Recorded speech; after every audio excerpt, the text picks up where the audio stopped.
So Frightened Rabbit started off as a one-member project.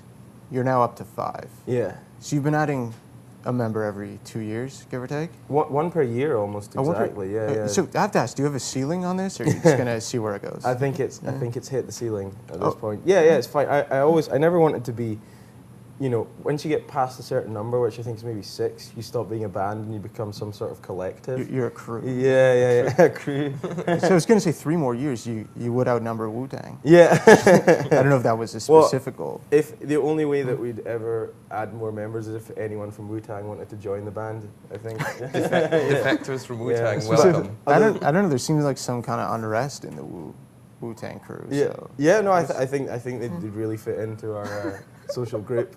Yeah, we can hang. Interesting. So the latest member is you, Gordon. Yeah. So Gordon? At what point did you join? The point. Or I guess this question for both of you. How November, was you I / guess. Gordon brought in? Yeah, Gordon was brought in after the fact of making the record and it being somewhat too layered for a 4-piece to achieve live. So what was it? November time. Yeah, I guess about half a year ago. Yeah, and so Gordon's been brought in for tours and if he wants he can stick around and become a member of the band, but he's still on probation.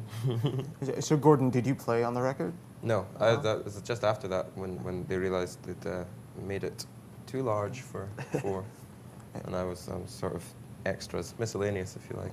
So what was it like for you coming into an existing band as well as learning to play existing songs? It was kind of weird because the older songs, particularly, I sort of knew inside out already anyway. But it was kind of good, obviously, to get the opportunity to play them, properly, if you like. And the new songs, it was all sort of just, the rest of the guys were all learning them as well. So that was more sort of normal because I've just been sort of floating around Glasgow doing that sort of thing for a few years anyway.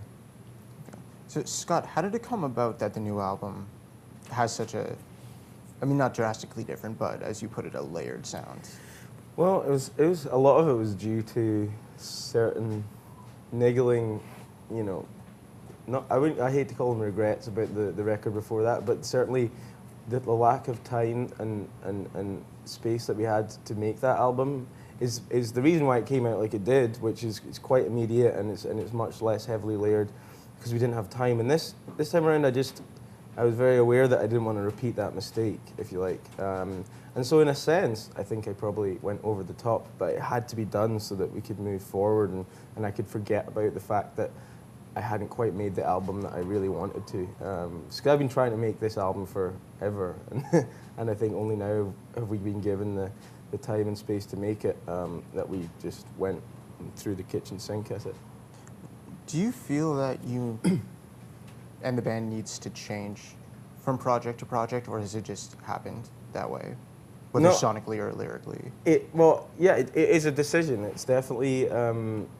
I think it's really important. I never really want to make the same album time after time. That's kind of boring, and also you've got quite a long period of time in between making records in which to change and bring on other influences, and that's something that people don't necessarily see. So I think even just naturally over the course of time, from album to album, you change. But it is something that I really want, I really seek to do with each record. Does it also change according to kind of what music you're into? Mm-hmm. Yeah. For instance, with the new one, what stuff were you listening to, or what was influencing you? I was listening to sort of a fair bit of Brian Eno stuff. I guess that's kind of obvious. Things like Sigur Rós, TV on the radio, kind of expansive synthesized sounds. And yeah, I wanted this album to move away from being just a guitar band record, And I think in future, I don't need to make this record ever again, anything like it. But yeah, the influences change from day to day with each song, and there's about 5 or 6 different things that I've stolen in each song, and I guess if you pile enough in there, then no one will notice. Yeah. Well, here's the question for both of you: What's kind of got your ear now, whether you're influenced by it or not? Just what are you listening to that you think people should know about?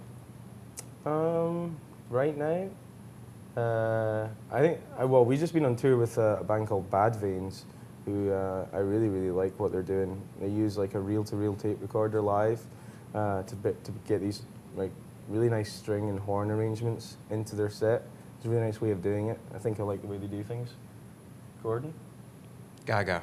Lady Gaga No. is Gordon's. I- Once again, she rears her ugly head. I'm serious, but no, like I know the other band that we're touring with right now. I'm really into them. I got a copy of their album, Maps and Atlases, they're called, it's sort of, I don't know, it's comparable to a few sort of things, but I like it better than those few comparisons. So I'm not going to make those comparisons. Just check them out.